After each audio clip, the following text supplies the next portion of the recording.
Imana ifashe umwanzuro wo kugushuka, kabiri ikagushukira in public kugira ngo uraburize, gatatu yakujyana hagati y'amageragere na rusororo kandi mu gihe kitarambiranye. Wowe subivuga nkandi wowe uri boss? Nonje nda apotre. Apotre wahi? Okay. Courage, icyo kibazo kukibaza Imana. Ariko hari abantu bamaze kutuzanamo igikoroni kitwemeza ko Imana ari umuzungu. Yego. Na Yesu bamukora filime ari umuzungu. Yego. Ngewe Imana igiye kunyereka. Ndi kukubwira fact ntago ari ibintu mpimba. Yeah. Inyereka ari black, yambaye black. Hanajemo white nabikemanga.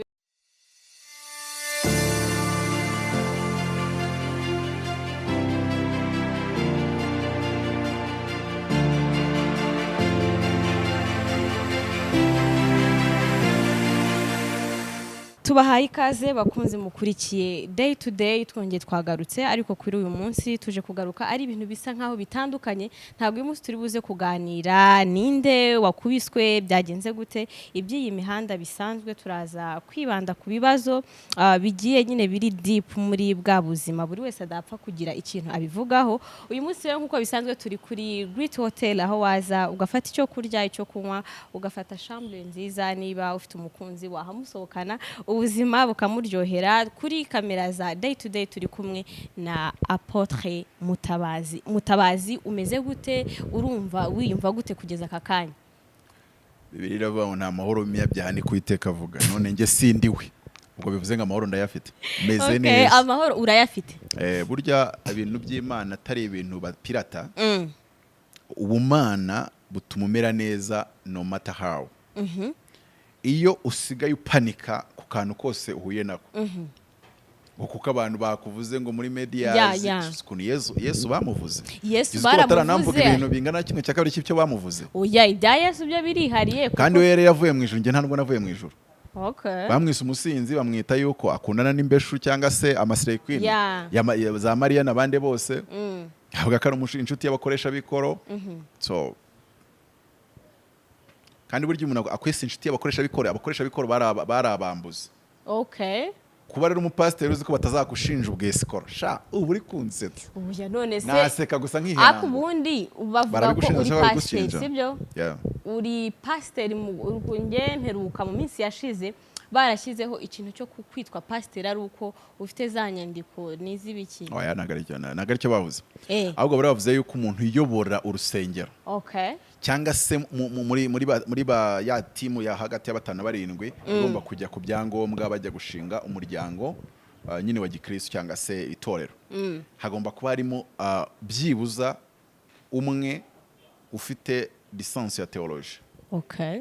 Nge rero ndi kuri level ya masters. Ariko icyo kibazo kubera yuko iyo turimo tubwiriza ntago izo lisansi cyangwa izo masters ziza gukora, ntago zikora. Ariko nkeka ko bazishyizeho kubera yuko twerekana ubwanga abakozi b'Imana bose ntago babisabwa. Babandi bahedinze, babandi bayoboye, babandi bashyira imirongo y'itorero nyine kugira ngo babe ari abantu nyine bize. Burya umuntu yize burya uzi ibyo bintu uvuze ngenge kwita mbihuza n'ikintu kimwe nsigaye mbona muri iyi minsi. Ugabona abapasiteri baza kwigisha ibintu bimeze nka very innocent things. Reka mbwira ikintu buriya nagusubiza kuri icyo. Nkurikije uko ndi kukureba, ibintu bya pasiteri wibyinjiramo ntibikureba. Oya, birandeba kubera yuko hari abantu benshi.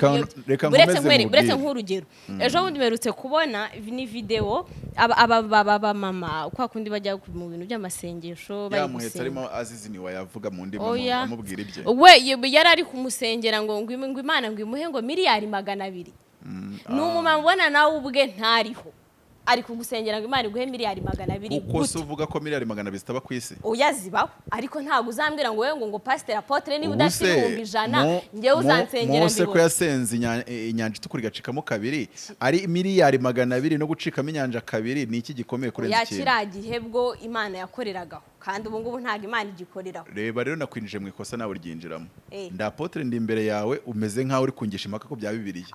Erega hadone se ubwo waranje kurenga abapasiteri bakora amakosa kandi bita abapasiteri. Warangije kurenga imirongo. Ni kugerageza kugarura ku murongo havugiye hejuru. Kugarura ku murongo kandi uri kugerageza kubwira nkuko nta musivire w'icyamatamu cyangwa se kaje vuba cyangwa se jari cyangwa se butamwa wajya gukomentinga ibintu ngo wenda bya high command ya gisirikare mu gihugu. Yego. Ni nako wowe ndeba imbere yanjye umbaze ibindi bintu ariko ibintu byo kuza winjira mu bintu by'igipasitoro umeze nk'ubijora uraba wagiye hirya y'umurongo sindabikubuza kubera ko ni umunwa wawe ariko sindabikwemerera oya reka nkubwire umva nge ihame ngenderaho ushobora kuza muri interview ukambaza ibintu bitandukanye ndetse n'imwe na bimwe ukanabimbaza umeze nk'ubindushaho numbaza ibya showbiz ukambwira ko unabindusha ndabyumva ariko iyo ugeze kuri haranditswe mu gitabo ukagera kuvuga ngo umukozi w'Imana yakabaye agenda ati mpari ndaposo niyo waba uri umunyamakuru wa CNN uno bita Christine Amanipur ubwo ni njyewe ubuyoboye bivuze ngo ntago uri bumbwire ngo bikwiye gutya cyangwa bikwiye gutya kuko ni njyewe none twemera yuko hari abapasiteri bakora ibintu bitagakwiye gukorwa kandi yenda nawe muri abo ngabo urimo kuva warangije kubaza ikibazo mu murongo utanemerewe ndi hano ntegereje kujya ku kindi kibazo uya ikindi kibazo cyo sindi bukigeho kubera yuko uri kwita apotre uranabyitwa ariko mu minsi ishize ndakubwiza ukuri jya ku kindi kibazo icyo kindi cyo guhanga abapasiteri ngo batitwara neza hanyuma ntago we mu minsi ishize bari kukujora icyo ndi kuvuga bari kukwita umutekamutwe icyo ndi kuvuga ni iki ngiki injiji nizo zikora ibyo bintu uri kumbwira abo bakoze uzi impamvu bari injiji uyu munsi ibintu hafi ya byose gatolika yemera byinshi ntago mbyemera ariko iyo ngiye kuvuga kuri papa mwita sa saintete Papa Francis kuko imyizerere yabo nibo bayihisemo kandi bamaze kwihitamo agira n'abantu bamukurikira barenze miliyari rero ikintu ndi bukore nimba ndi umuntu uri civilize cyangwa se ufungutse mu bwonko nda respecting imyizerere ye you see naho uraza wabwira umuntu ngo zana wenda ituro rya miliyoni 10 cyangwa 20 cyangwa 100 ukabona undi muntu abyegereje umutima ko ntarayamukuramo ku ngufu naba byizera kizera amavuta ndiho ni choice ijyanye n'imyizerere don't judge it ariko hari abantu bukoresha ni nkuko icyo gihe ubimbwiye umva nkubwiye umva banza wumva ingingo yanjye kandi wibuke ko umunyamakuru naho nujya kuba umunyamyizerere ukomeza umunyamakuru ni nkuko nimba ntari umusiramu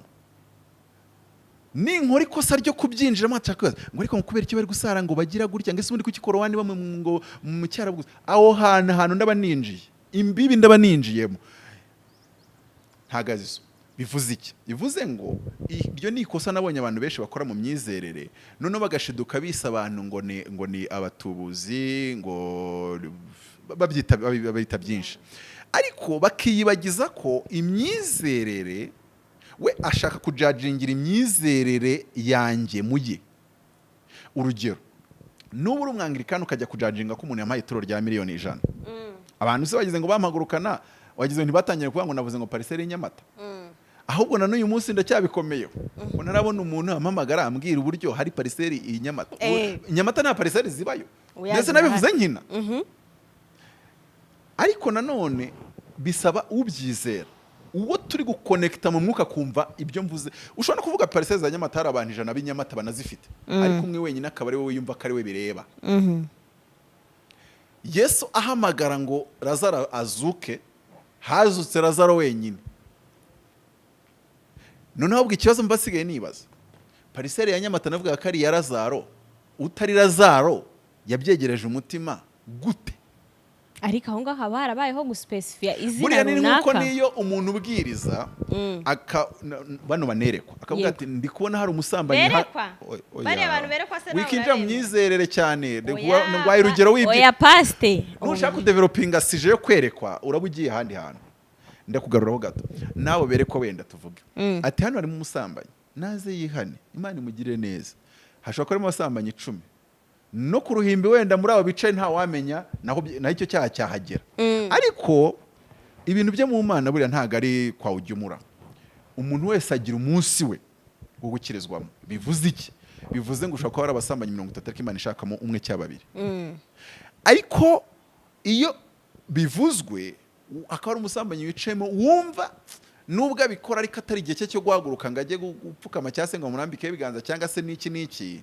nta kibazo nawe igihe cyawe kiba kizagira kandi iyo kigeze muri wowe ubyiyumvamo so rero wenda ntagiye kure cyane kubera ko iyo interview itangiye ntiwayirangiza nta nubwo byavamo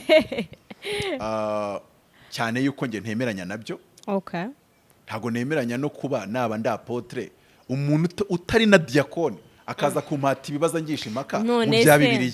None se wowe usibye ko abantu babizi cyangwa se hari ukundi kuntu babitangaje abantu bakabimenya, ntihari abantu nimba Imana yaratugize ba Yesu namwe ikabagira abigisha amategeko. Wowe se nimba yarabagize abafarisayo oya icyo cyo ntago nkemera. Ntacyo bitwaye, ariko icyo nkubwira ni kimwe, imyizerere nimushaka kuyijora muzabanze muyigemo.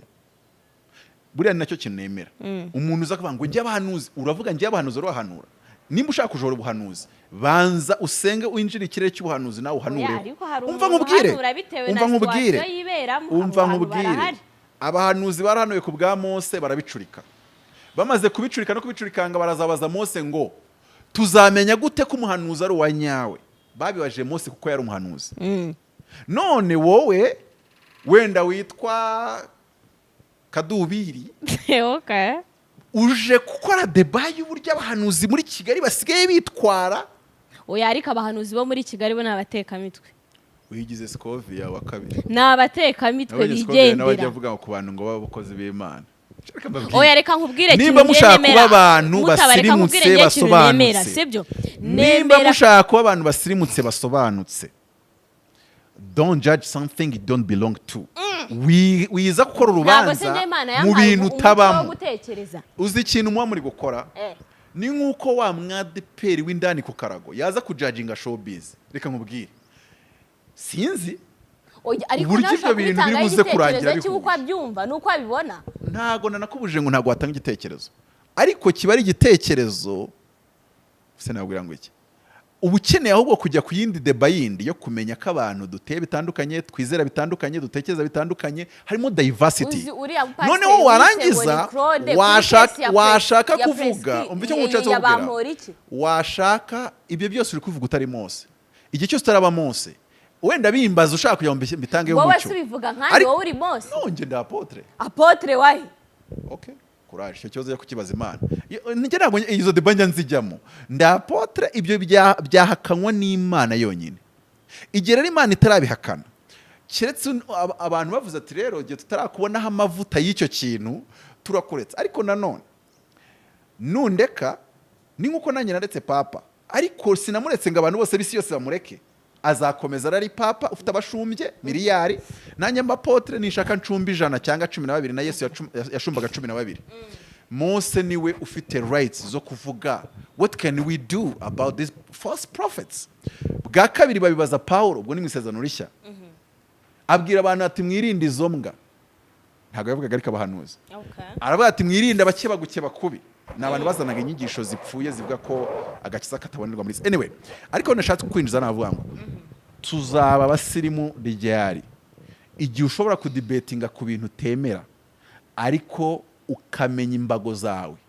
Nk'ubu ngiye kudebatinga ibintu by'ubusiramu, hari aho ntarenga, ariko wenda haje nk'umundi musiramu njya numva bavuga ngo hari abasuni n'abashita, we yakinjira deep kuko ni ibintu bye. Bari kujya impaka zishobora kubungura mu buryo bwo kubimenya. Ikindi wabibaza umuntu bita Timoteyo niwe bigeze Paulo yigeze kubigira inama aramubwira ati abajya impaka ntukabaha umwanya. So hari umuntu uko bazashaka kubisobanukirwa, hari n'umuntu uko bazashaka kubijora no kubipinga. Wowe uramureka kuko mu myizerere icyo udashyigikira.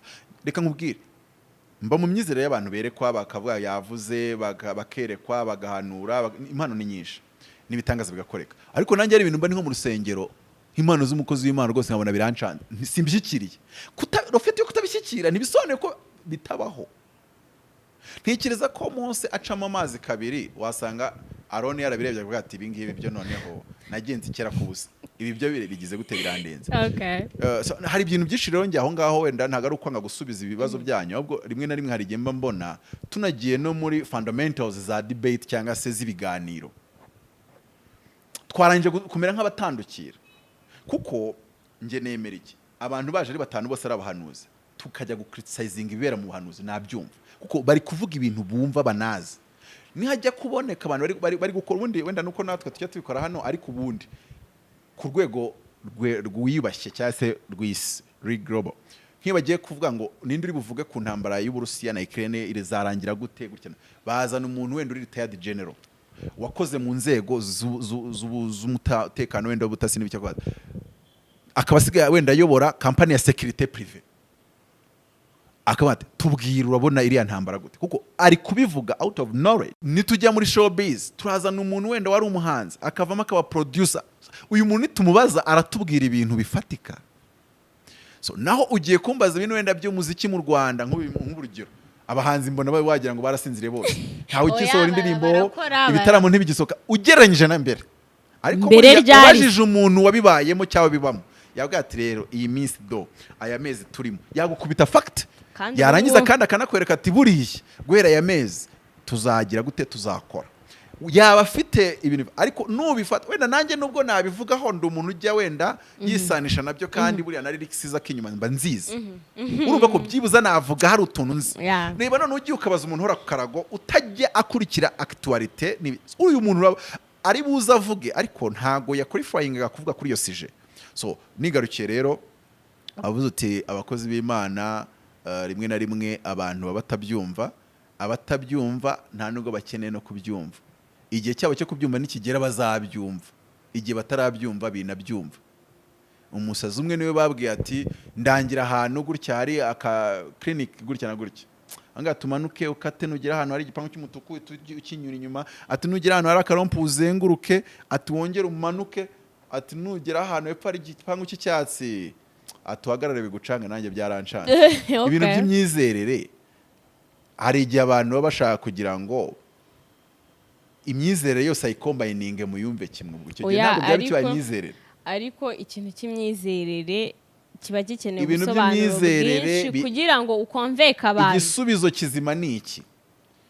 Umuntu w'imyizerere mubwira asobanura iby'imyizerere ye we nk'umuntu yiyoboye cyangwa uyitanga, narangiza kubisobanura ubishyikiriye akumva yemeranya nabyo, amuhamagare abijoyininga mu baz'urusengero rubahe. Utabishyikiriye umureke, hanyuma reka mubaze gato. Nibirangira ugaruke wenda ku kibazo wabazaga uti nawe ko baguhagurukanye. Oya buretse nicyo ngicyo tube turetse kukigeraho. Twa tutarakigeraho. Buretse tube turetse kukigeraho mubaze nka kera.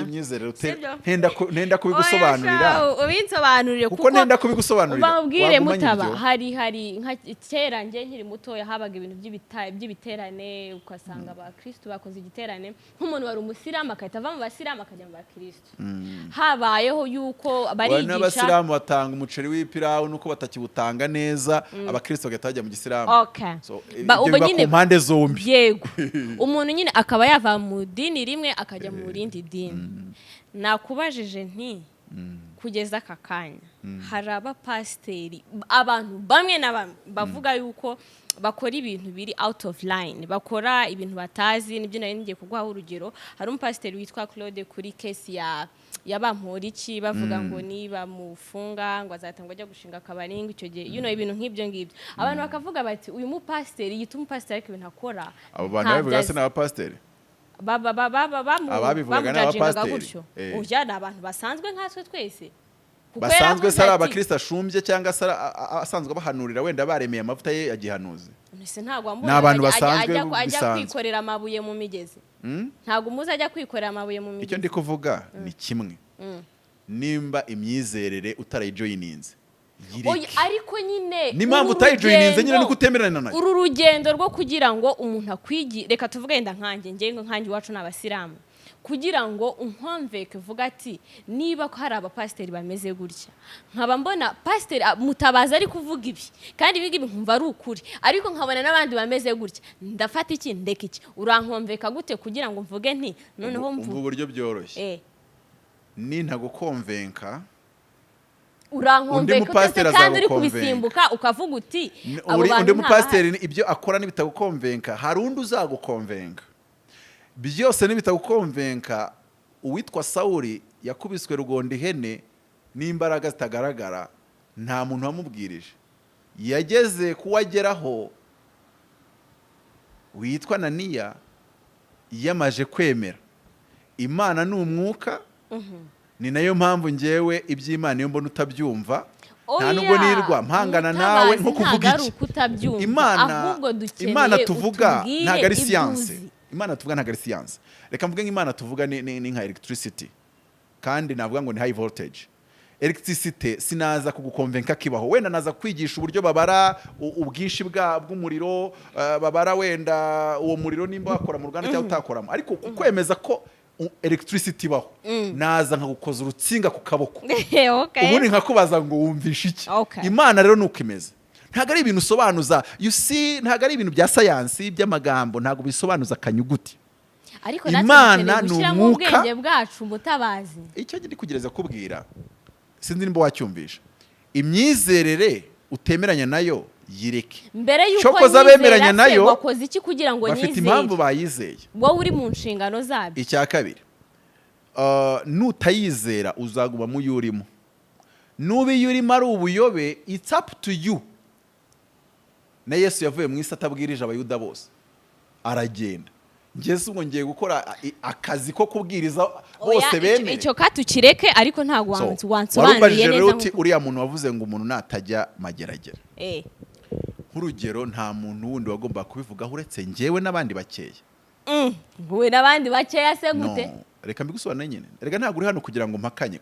Nitugera mu bintu bindi bitari by'Imana, ubwo rose making a point. Ariko nitwa turi mu bintu by'ubumana, ngiye mvuga uvuga uti murakoze babyeyi. Ntuzaneho comment zawe. Oya, ibyo twarabyanze. I explain whether you accept or you reject. Ariko ibyo kumera nkaho anyway, reka nkomeze muri ubu buryo.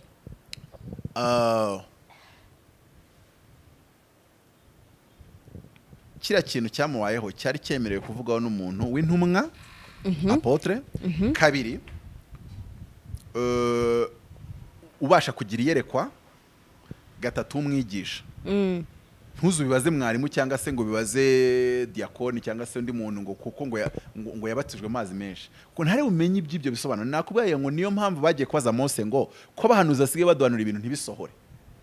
Erega bari bamubaje nkaho bari babaje Mose ngo ko korode twabonye yahushije, ariko babibaje Mose, at least babibaje Mose, arabasubiza ngo umuhanuzi ajye yemerwa ari uko ibyo ahanura bisohora. You see that? Niwe ariko yabisubije. So reka nsubize muri ubu buryo. Hari uburyo butanu biriya bintu bishoboka, kandi byaba ku mukozi w'Imana. Reka mvuge ngo byaba ku bakozi Imana benshi batandukanye. Ntavuga everyone, wenda mvuge almost everyone. Nge nanabonye benshi byabayeho.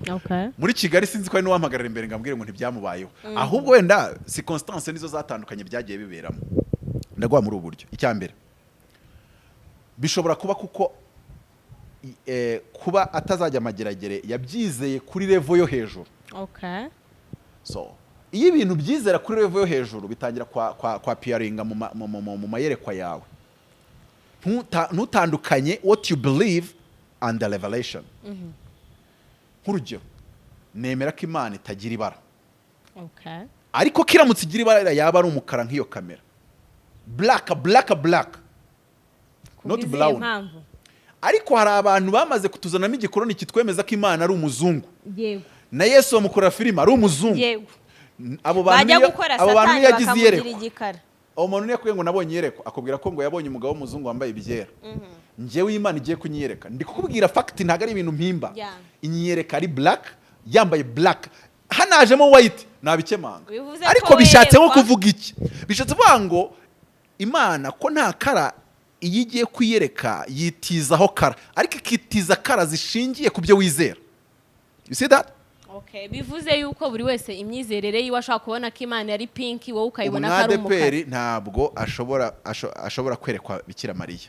Yakwiye ati neretswe Yesu ambwira ibi bigasohora, tubyemera ko byari biturutse ku Mana ko byabaye byasohoye nyine. None ariko umgaturika bakaba ati nge ni Bikira Mariya wabinyeretse. Ati mbona ateruwe n'akana Yesu. So urabona iyo detail icyo kiri kuvuga cyo kiri guturuka ku Mana cyase ku mwuka cyase sinzi uko bibyita. Ariko uburyo cyapiyarinze mu buryo bubiri cya butatu butandukanye biraturukana n'uburyo uyu yizera. Imana inyereka nkabona abantu yitije amashusho yabo, kuko ntago Imana igira ishusho. Bwa mbere yitije ishusho y'umupasiteri. ntabwo yitije umunyarwanda kuko nta n'umunyarwanda nyine numva preaching zize abantu bambarira nimba ari kinesi nzayikosora yiyitije ishusho y'uwitwa Bishop T.D. Jakes w'umunyamerika kuko izi ko mwemera kuko izi ko ari role model wanjye ibyo yambwiye narabibonye ariko sinabivuga ngo niwe wabimbwiye ahubwo kuko Imana yo ntawe uyirebesha amaso nanone yanze kumva ko ijwi riri buturuke mu kirere mbona uwo muntu ari uri kubivuga nanjye mu nzozi kabiri mbona his excellence Paul Kagame iyo mba ni nk'umuntu umupinga ntabwo ari kunyereka muri we ni wa muntu nyine muba mu gihugu ariko yarariyigishaza kuri president ijya kunyereka muri president kandi nyuma y'amezi 3 byarabaye rwose ntabwo ari ikintu kiri kure yarambwiye ni musabe cyo nshaka cyose nkibone gusa mu nzozi nari nzi ko ari president ndamubwira ni njye nta kazi nshaka nkorera Imana urumva ko mu nzozi nari nzi ko ari president ndamubwira ni mpera akazi mubyara wanjye witwa Muhire Vincent muri Electrogaz icyo gihe hari yakiri Electrogaz arangije azamura leta arambaza ngo nibyo gusa sisumbwa icyo nshaka cyose icyo kirakunaniye se ndimo mfite ishinjoro ryishe niryo nanjye nazizumba ndi umuherwe muri Kigali ndavuga arambwira ngo nicyo gusa second time yari yafunguye agenda ahita yisinyamo ahita bumba agenda mpita mubura mpita nkanguka mva mu nzozi mbwira mudamu wanjye ndamubwira ni wa mureje utanakivuga ishapure muhesheje akazi muri Electrogaz kandi barakamuhaye mbireba hacimo amezi 3 bakoze ari 208 utanavuga ngo yari afite sevikanganye yari yaravuye kwiga kuri Tokibuye afite ade itagira experience bamujyana gukora ku rugomero baru kameme nta muntu afite yuramuvugira kwa kundi abantu bavuga ngo yeye ufite umuntu so rero aho ngaho tubasha kuvuga ngo niyo yari ibimbwiye ariko kuba yaciye mu ishusho y'uyu muntu nuko mwemera iyo mba ntamwemerera ari guca mu wundi undi ariko nawe wemera bwa gatatu yanyiyeretse mu ishusho ya muzehe wanjye iyo mba ni wa muntu ufitanye beef na muzehe we batajya imbizi ntabwo ari kunye nka wa muntu wenda umubyeyi baramutaye ntabwo Imana yakwiyereka iciye muri so wabataye urumva logique naciyemo nuvuga ngo nawe rero yizeraga ko uriya munyacyubera atari bujye mageragere none urwega byizeraho genza abantu benshi akubonanye ibisiko nk'ibyo byiza bikubereye utoboye amatwi baba depere ataguhanurira ko Imana ikwishimira yabarahari kubera ko yizera ko abantu bambara amaherena bagira ute Imana itabemera kuko nikabyizera yego so hari igihe rero doctrine cyangwa se discipline z'idini cyangwa ikidini kirusha imbaraga iyerekwa ibyo ni kesi ya mbere kesi ya kabiri byabaho biriya bintu yicaranye n'abantu b'abayobozi bakomeye bakavuga turiya muntu ntazajyayo agatavuga ati ubwo bano bantu babivuze ntiyajyayo noneho iyi nama yerekwaga yagatangira kumwereka atagiyeyo so kabiri akabeshya ndabyita kinyarwanda kuko ntabyita gipagani kandi ari umuntu w'Imana yego Aburahamu baramubaje ati umuntu muri kumwe mupfana iki ati ni mushiki wanjye yari Sara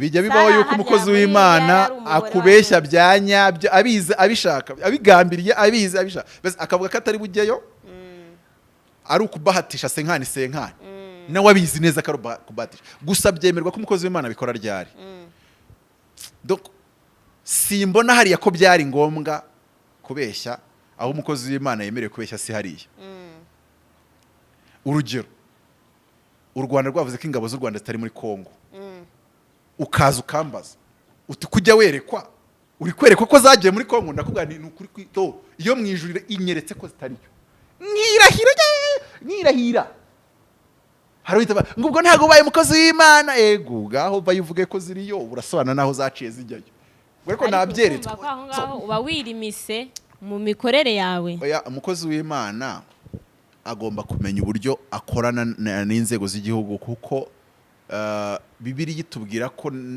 n'abapolitisiye cyangwa se abakozi b'igihugu cyangwa se abayoboye igihugu nabo n'abakozi b'Imana rero ntago abakozi b'Imana babiri baza kugongana ahubwo urakoze ntago abakozi b'Imana babiri baza kugongana urakoze mbone tunsubiza iki kintu nari narabuze umuntu uzakinsubiza itegeko mu mategeko y'igihugu hari ahantu rihurira n'ijambo ry'Imana buriya ama constitution menshi barakoperana kandi ama constitution menshi basa n'abakurikiza Bibiliya sinzi impamvu badakurikiza wenda ikindi ariko hari n'ibihugu bikurikiza sharia ama constitution menshi usanga ibintu byinshi biri no mu mategeko Imana yarahaye Abisirayeli bari mu Abisirayeli kuko kiriya gihe ni nkaho Imana yayoboraga igihugu cyitwa Isiraheli iciye mu muhanuzi yabagashyira ari we Mose ikamubwira ngo nihagira ko yababwiraga n'imboneza mu bana nihagira umuntu urwana n'undi akamumena ijisho nawe bamumena ijisho so nayo mategeko yari nka constitution nkuko so rero usanga constitution tuba dufite uyu munsi hari byinshi huriraho na Bible cyangwa se n'amategeko y'Imana mu buryo butandukanye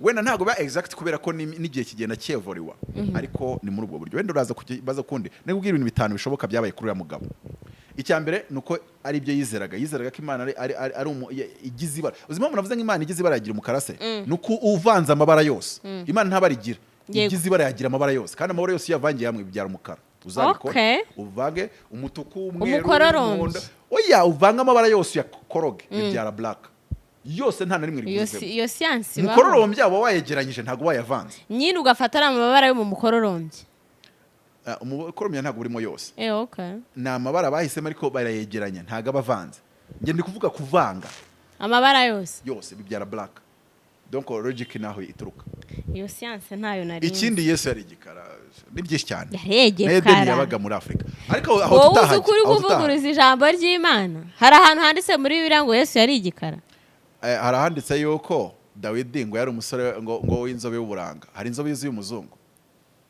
bireba tuzane Yesu ameze nka George Clooney ni inzobe se buriya cyangwa Jet Li ni inzobe urabona aba black Indian black Indian Yesu yari afite kalijya kuba kuriye cyakabiri ntabwo ari bogari biriya byo kutuzana Yesu umeze nka George Clooney bajye babireka Bibiliya iravuga mu buhanuzi ngo nta nubwo yari afite igikundiro donc uretse anointing n'amavuta yari kuri Yesu nawe ntabwo wari kumureba ngo umvura uramwaminiye ntabwo yari bogari so urabona ko hari ibintu byinshi tugenda tubeshywa gake bashyiramo kubera iki barashaka nyine kudoginga ukuri Wesley niwe wafashe Bibiliya ayishyira mu cyongereza yari umwongereza ntabwo Wesley ari kwandika ku Baroma 12 ahantu handitse ngo don't be conformed to the western philosophy kandi azi ko nyine abongereza ari aba western yego Paul yari yavuze ngo ntimuki hari iryo jambo rubango ariko ndabinginga kuba imbazi Imana kugira ngo muhinduke rwose mugize imitima mishya ngo kandi ngo mugire imitekerereze ihindutse ariyo kuya mukorera Imana so mu cyongereza rero rubango don't be conformed to the western philosophy arangije agiye kubyandika ntago ari uko yabyanditse arabango be transformed by the change of your mind ariko iri jambo western arivanamo uretse ko ku rundi ruhande uretse ko yakoze ikintu cya interpretation ubundi kurivanamo ntacyo bitwaye kuko ubundi Paulo kuvuga ngo nimukajye imitekerereze yabo mu burengerazuba ntago ari uko abo burengerazuba ari abashitani ahubwo nuko icyo gihe abaroma nibo bari bakolonije aho ngaho ariko ntago yahinduye ibintu uko byanditse neza ubwo rero nimba n'uwabonye ko Yesu byavugwa ko atari afite igikundiro ariko wakumva ko nimba ashaka kumuhisha agomba kumuhisha ya bogari it's another story reka mvuga icya gatatu icya mbere nuko yabyizeraga abibona nk'uko abyizera icya kabiri kandi ibyo biba ku bantu benshi n'abadepe ntagahanurira umuntu ufite amahirwe n'akazajya mu ijuru icya kabiri ni ukubeshya uretse ko hariya ntari kubona case umukozi w'Imana yemerewemo kubeshya kuvuga ko Sara ari mushikiwe mwiteretanira imbere yanjye nabyo ntabisesengura cyangwa nabyo mbisesengura bijye muri kamera ibya gatatu ariko bari kudukurikira rwose batakurakarira ntago iminwa bayegereye rwose murakundanye ariko nimwarenga imirongo yego nta audio isohotse nta audio yasohoka nta n'amashusho nasohora gira vuba icya gatatu ashobora kuvangirwa na shitani cyangwa dayimoni cyangwa abazimu ubyita uko ushaka yego kandi ibyo na Petero byamubayeho ati zi ati ri kwa kundi bajya babigira izo mpano si izanjye arangije abwira Yesu yarabaje ngo mutekeza ko ndinda ati Eliya abandi baturi wa muhanuzi Petero avuga ati nge ndabyumvisha ati Kristo umwana w'Imana ati si inyama n'amaraso ahubwo n'umwuka w'Imana ubiguhishuriye uriya muntu nimba hari abantu yigeze hanura ibintu bigasohora babiri cyangwa batatu bazakomeza mufate nk'umuhanuzi kirasa ntago ari amajabo ariko nimba nta umuntu n'ubundi kuva na mbere hose yigeze hanurira ubwo n'uwamwise umuhanuzi sinzi icyo abishingiyeho noneho Petero ikindi gihe ngo aramubwira ngo ngiye kujya Yerusalemu bazanyicirayo Petero ati ndongeye ndabyeretswe ati wijyayo.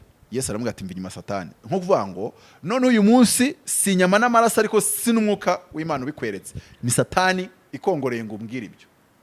Ubu wasanga nawe hari utubazo uri kumbaza ari Satani oya shangewe ibintu by'Imana akongoreye ngo mubaze gutya. Ariko nanone wowe ukabikora innocent utazi ko icyo kibazo Satani gifite indi mbaraga ikihishe inyuma. Ntago mvuze ngo byabaye, ndavuze ngo wasanga, ntubifate nabi. Noneho kandi uri n'umwana mwiza, ndikubona nta shati twani kurimo rwose, ufungura umwana mwiza. Noneho kane, nimba atari imyizerere ye yavuze akaba atabeshye ko Aburahamu Sara ari mushiki we, akaba abazimu batamwongoreye cyangwa dayimoni itamuvangiye, babyita kuvangirwa. Icya kane ni iki? Imana ishobora kumushuka akemera gushukika. Imana si gishukana. Byanditse muri Bibiliya. Okay. Erega ibintu byanditse tubivuga ko byanditse kandi tutatuye dufite amakuru. Ariko nyuma nko kuvuga iki ko ndabatsiga ntuya alternative gatanu. Icyo gihe gushutse ipanga no kukurangiza. Aho ngaho nta nubwo nanabwira umuntu ngo ahakunde. Imana ifashe umwanzuro wo kugushuka, kabiri ikagushukira in public kugira ngo uraburize, gatatu yakujyana hagati y'amageragere na rusororo kandi mu gihe kitarambiranye kitari cyakure. Buri Imana yitwara nk'umunyapolitike kurenzwa yitwara nka sheke cya pasteur, reka byite gutyo. Reba nk'urugero president afashe umuyobozi akamwimiriyetinga muri public kuri extent ikabisha, ntabyita bino mujya mubona ngo yamubajije ngo yakiriya cyo kunanirwa kugisubiza nibisanzwe. Ariko akufasha akakwimiriyetinga, wowe minister namenye yuko utanahayira abana bawe, namenye ko utanishyura minerivare y'abana bawe, akabivugira mu nama. Oya aramutse abikoze namenya ko nejo Europe pirasohoka. Nshatse kuvuga ngo aramutse abikoze nubango ni hahandi. Natekereza yuko ushobora no kuri gupanga guhereka ingoma iye akaba yabimenye mu mandi magambo nabango ntibirarangirira hato. Anga ariko muri Bibiliya havuga ngo iki? Imana yigeze vuga ngo nakurahe umuntu wo kugenda nka ncukirira mwama aje ku rugamba ziko azarutsinda arugweho. Ngo umwuka ushukana bamubwira ngo ngiye nabishobora, ngo ndagenda nje mu bahanuzi, ngo numwuka ushukana w'Imana nawe ubaho. Ariko Imana ukoresha hari umuntu ishaka kurangiza. Ubwo iryo riba ari ryo herezo rya Bibiliya ikavuga ngo ngabava amasezerano ngo izabicisha kubashyekenga. Hari igihe Imana ishyekenga umuntu pe. Simvuze ngo nibyo byabaye ndivwa ngo kimwe muri ibyo bintu bitanu cyashoboka. Ariko nyuma yaje icya gatanu rero ngo numunwa wari wamucitse. Oya ibyo bintu bitanu nawe ntabwo yamenye ibyari byo. Nanjye ubwanye sinzi ibyari byo. Imana niyizi kimwe muri bitanu cyamubayeho. Nawe rero ashobora kimwe muri ibyo bitanu cyamubaho, yaza no gusobanura nubundi akabivuga atabizi. Rega mu Mana nta umenya byose.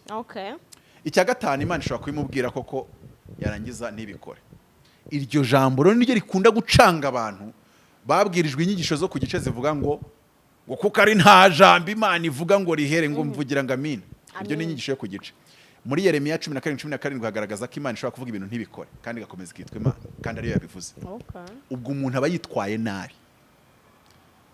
Imana yaravuze ngo ngijyane Yeremiya mu nzu y'umubumbyi ngiramubwira ngo ndakwigishiriza ubwiro bwanjye mu nzu y'umubumbyi. Ngo agezeyo ngasanga ari kubumbira ku ruziga, ngo icyo yabumbaga ngo arakitegereza ngabona gihombeye mu ntoki ze kirameneka, ngo ahita agihindura akibumbamo ikindi kibumbano ariko gitandukanye n'icyo yabumbaga mbere.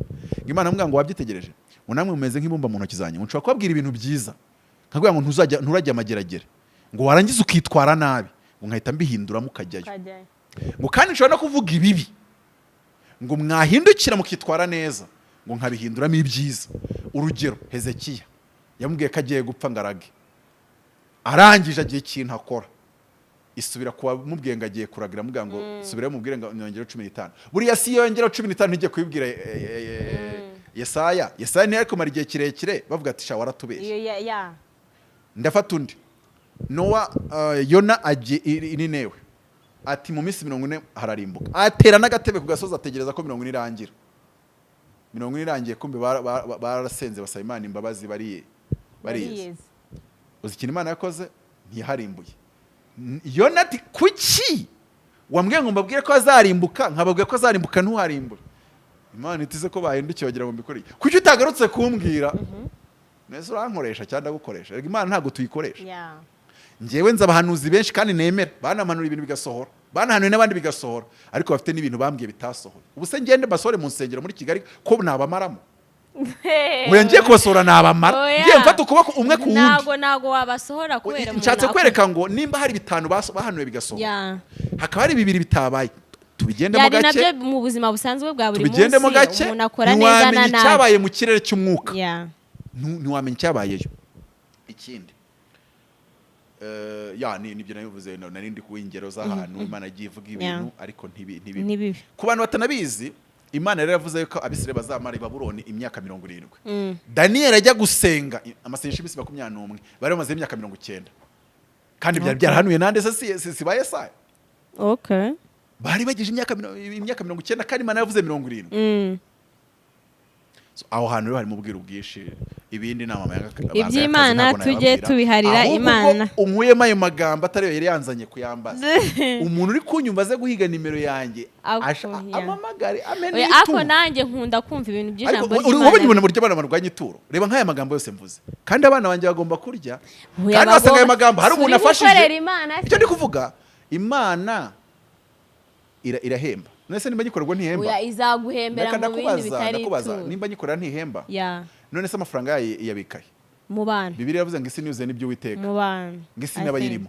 bivuze rero ngo ayayo nari mu mufuka wawe nayo uri mu mufuka uri icyakabiri yashyizeho protocole yuko ayo mafaranga agomba kugeraho iravuga ngo umuntu wese ubwiriza ubutumwa atungwe nabwo uhanura atungwe nabyo ufatiye imikoro atungwe nabyo wowe umbaza utungwe nabyo uri ukamera atungwe nabyo ni gute abantu barakarira umupasiteri wariye ituro mu by'ukuri uretse abazimu ariko hari umva ngo we n'umupasiteri avuga uti sinemeranya nawe sinemeranya n'amavuta yawe ariko nimba wemeranya nawe kabiri yagusengera ukabona imiryango irafunguka kuko buriya nta nubwo abapasiteri bose wahuza nawe hari igihe uyu nguyu yagusengera bikabana ariko iyo yasenga bigakunda hari ukuntu Imana iba yarashyize connection y'ibyawe muri kanaka ugasanga ku wundi ntibikunda cyane uwitwa Elisa yahesheje umwana w'umuhungu umushune mu kazi umushune mu kazi aramukubise ituro riryoshye rimeze neza noneho uwo mwana arapfa Elisa ahereza inkoni uwitwa Gehazi ngo genda imukoze harazuka wa mugore ati ngewe amavuta yagiye azi ntajya nkorera utaje ntago nagenda ikintu cyatangaje kuri uriya mugore yabonye Elisa nta kintu yamukoreye ngaramubwira ngo ucana uryinya mikaranze neza uyaba abantu bari bazi abo turi uretse kwirirwa baza utugambo bazana kuri YouTube tudashinga kuko ibyo bavuze Yesu birenze ibyo mwamvuze kandi Yesu yaravuze ngo ubwo bagenje batyo njewe ndishobuje no muri comment barongera bakuvuga bakomeze uwo bakorera nawe azabahemba hari ikibazo se ariko nababuza se ntago wababuza ariko nawe pasiteri harabu ntago wabuza iby'imyizerere iyo ushatse kwinjira mu myizerere nanjye ngiye kujya mu myizerere y'abagatolika hari byinshi navuga bitari byiza nabo binjiye mu yanjye hari byinshi bavuga bitari byiza imyizerere kizadufasha iyo wahisemo yihitemo iyindi yireke iyindi rwose kandi uyireke hanyuma kuri icyo kintu cy'ituro komeza kuri icyo kintu cy'ituro ikintu cy'ituro abantu bagomba kucyubaha arangije ngo umushune mu kazi aravuga ati uyu muntu ni umuntu w'Imana tumwubakira akazu hejuru y'inzu bamukubise akantu kameze neza hariya za nuza za Kibagabaga cyangwa hafi yaho mu nkengero zaho urumva nuko umukozi w'Imana agenzwa nimba afite imodoka mbwa ati full tank mu bigenze neza nigeze kujya kuri station mahura n'umuntu akinkubita amaso nka poso Mutabazi ngiyo bari bushyiremo ntiwirwe wishyura babimbaza bashyiramo nta n'ikindi twavuganye bamanije gushyiramo mu gihe bari gutukana arabo duhurira kuri za station bati bagushyiremo full tank ariko simbujije utukana gutukana ubwo niko abyumva iyo mavuta arimo no wa wundi ahubwo uko abadutuka cyane abatwemera ko ndabizi baba bahari oya barahari uko n'ikiganiro batukanyemo harushyiraho like nasaba se like akina yego noneho kandi n'uyu nguyu utukanye hari igihe ibyo ndi kuvuga azabisobanukirwa kera ntago uyu munsi ari kubyumva ariko hari igihe kera azabyumva aho hantu no mu myizerere abantu babagiye nibwo busirimu simbyumva ibyo wizera ni mushumba na pastor wariko ni ibyanyu nyine nanjye tugira ibyacu wacu hanyuma kuri icyo kintu cy'ituro mbabara nkubaza ikibazo uyu mushune mu kazi aza Elisa kuvuga ngo ubu uru rugo baduhaye inyama tukazirya umwaka wa mbere wa kabiri bakaduha inzu yo kubamo nta n'umugisha turabahesha yego twaba turi nk'abasivili uzi ko yamubwiye ikintu nk'umuhanuzi Imana itanamubwiye buri reka nkubwire uriya muntu wavuze ngo umuntu ntajya amageragere hari urwego rw'amavuta yari kuba afite Imana itanabimubwiye igahita ibikansoringa ntajyeyo kuko umuhanuzi yemereye kubwira ibyo Imana imubwiye ashobora no kubwira ibyo yiyumvisemo ariko icyo gihe bisaba ko wamuhaye ituro wamuhaye okay reka mvuge ngo wanejeje umutima we okay wamuhaye ituro cyangwa wanejeje umutima we nk'ubu urugero ushobora kugenda uganezeza umupasiteri ufite impano Imana yahamagaye byanyabyo rimwe na ukanamunezeza nta turo wenda yarataye imfunguzo ukazimutoragura ukazimuzanira wenda ibintu nk'ibyo ariko bisaba kugira ngo ube wanyeganyeje amarangamutima y'uwo muntu wamunejeje kugeza aho ba Elisa babonye mitsingi ndayibonye ariko ntibayijyane ubonye mitsingi umuntu urabije indimi koko subhanallah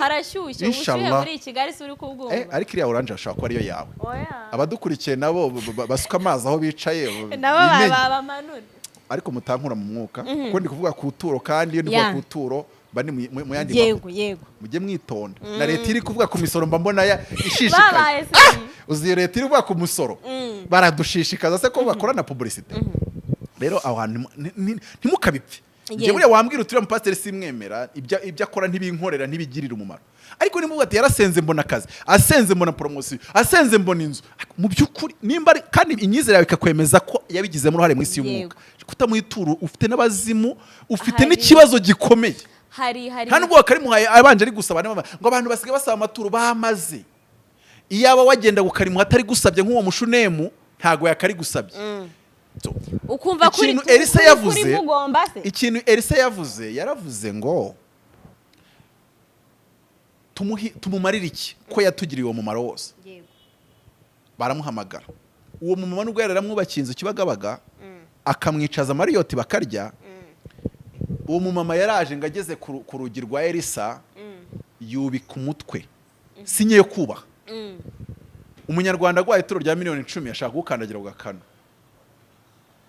erega rwo byabayeho yamaye ituro rya miliyoni numva ari kuvugana agasuzuguro ndamuganira nkubwire nikiri bukurikireho sindana gusengera kuko kugira ngo unabyumve ko sindi umugaragu wawe sindi umupagasi wawe oya wararimusubije naryo nguha kandi agasuzuguro kawe ukakagumana reka nkubwire ikintu gikomeye njyewe amavuta yo gufata mama ntayo njya ngira ndumva abanyarwanda batanayanzeho ugiye ukajya kwishyura umusoro wa miliyari warangiza gusora miliyari ugahita utuka leta wenda n'urugero cyangwa se ukayisebya uburyo runaka bafata ya miliyari bakayishyira mu isanduku ya leta barangiza bakagukatira ibyo bintu rero byo kuza umukozi w'Imana ko amaye miliyoni 10 ukamufata nk'ahari ari ikizete nk'umugaragu w'iwanyu ni nk'umukozi wo mu rugo iwanyu ntago ari umuboyi biratubwira ngo ukomeye ahesha umugisha uworoheje naramubwiye ni nukomeza kugasuzugura amagambo yawe ndi kumvana kandi ntabwo ari njye asuzugura abandi bakozi Imana ngo wowe ngo nabonye usobanutse ngo waranize ngo singa Abesikoro bakozi Imana ndamubwira ni nukomeza kwita abakozi Imana Abesikoro ntago ndagusengera ndakurahira Uwiteka amafaranga ntuyampaye nk'eskorotse uyamaye kuko wizera amavuta ndiho rero ibyiza ibyo yivovo tuzarikore tutari kuvugana urikorera ahandi rwose amavuta turiho akorera abo bantu baduha ituro rya miliyoni batugera imbere bakubika imitwe donc agaca bugufi akubaha kandi bese ndabivuga ko pastor gusa nimba unemerera muri shehe numugera imbere umwubahe aho yagiye guhererwa ubushehe ntiwari uhari kandi iyo myizerere arayiyoboye wowe urayiyobotse yego mu by'ukuri sinkunda buriya kugira ngo unabyumve neza mbashije kuvuga numwe Imana Muhammad nabana Imana imuha amahoro n'imico kuko niko bikoze urajya kurwana izindi ntambara urazujyahe iyo ni imyizere y'abantu yibarekere nawe yawe bayikurekera iyo bitabaye ibyo bihinduka byandi by'abantu usanga barwana mu muhanda ngo nge nizera ibiwe bizera biriya wamuretse nimba ibyari byo bizima uzajya mu ijuru cyangwa uzabona ubugingo cyangwa uzagororerwa nimba ibyari ibipfuye azahanwa w'icyawe musharing ubuhamya bw'uburyo ibyiwawe byakugiriye umumaro n'uburyo ari by'igiciro hari igihe uyu munsi atari buze ejo ntazi ariko ejo bundi akazaza ariko wibigira intambara so rero Elisa aravuga aramubwira ngo urashaka kumenyana n'abakomeye nubanga Elisa yari afite urufunguzo rwo kumenyekanisha n'umwami ngo urashaka kumenyana ngo n'umugabo w'ingabo ubu uyu munsi nshobora kuba ntarahura n'umuyobozi hano ukomeye ariko nagusengera isengesho wowe mugahura. So ibyo ni ubwiru bw'ibintu biba ku bakozi b'Imana. So noneho undi aravuga ati nge nibera mu bacu cyo ntacyo nshaka. Iyo aba ari Imana yamutumye ngo namumenyekanishe n'umwami yari gutabwa se kariki Imana yantumye. Ariko kuko cyari giturutse mu mutima we, kuko yamunejeje umutima nyine. Kuko yari afite cyashingiraho. Cyitwa Ituro. Aramubwira ati rero n'ikindi gikurikiyeho. Abaza Gehazi ati se oya ikintu yakoze gikwiye ko tumesha umugisha. Gehazi aramubwira ati ariko nta mwana w'umuhungu uba muri uru rugo. Arangije Elisa arongera amuhamagara ati tumenya amakuru yuko nta mwana w'umuhungu uba hano. Ntago tubyeretswe ni ibintu tuzi by information. Umwaka utayigiye nk'iki uzabuteruye umwana w'umuhungu. Umukozi w'Imana afite ubwo butware. Bwo kuvuga ngo ntabyo Imana yambwiye nta n'ibibye byari biri mu migambi y'Imana ariko miliyari 200 nk'uko wabivugaga kuri. Ahubwo bishobora ko byarashobotse ko uwo muntu wabisengeraga miliyari 200 adafite iyo anointing, nicyo kibazo. Adafite iyo autorite mu isi y'umwuka. Nayo. Ndakubaza. Dangote afite miliyari zinga z'amadolari. Siziyera mu 10 Dangote. Yego. Dangote ari amafaranga yahejwe n'umukozi w'Imana bita Archbishop Benson Idahosa. Kandi nyuma bongera bakavuga ngo mama wiwe ajya mu bapfumu. Dangote se nyine ibyo nibo bireba. Icyo nzi nuko yahaye itike y'indege ye umwanya awuhereza witwa Archbishop Benson Idahosa. Yaratashye ntaga gihari. Icyo gihe nyine Dangote yari umusore muto mu businessman ariko uciriritse. Indege zari zashize amatike arangije Dangote akimenya yuko Benson Idahosa yabuze tike yo kujya mu giterane ahita avuga ati fati yanjye tugurana umwanya ngenda jya nikurikira cyangwa aho nzabonera indi. Nawe ahita mwatura ngo ugomba kuba umucuruzi ukomeye muri Afrika. Cyarabaye.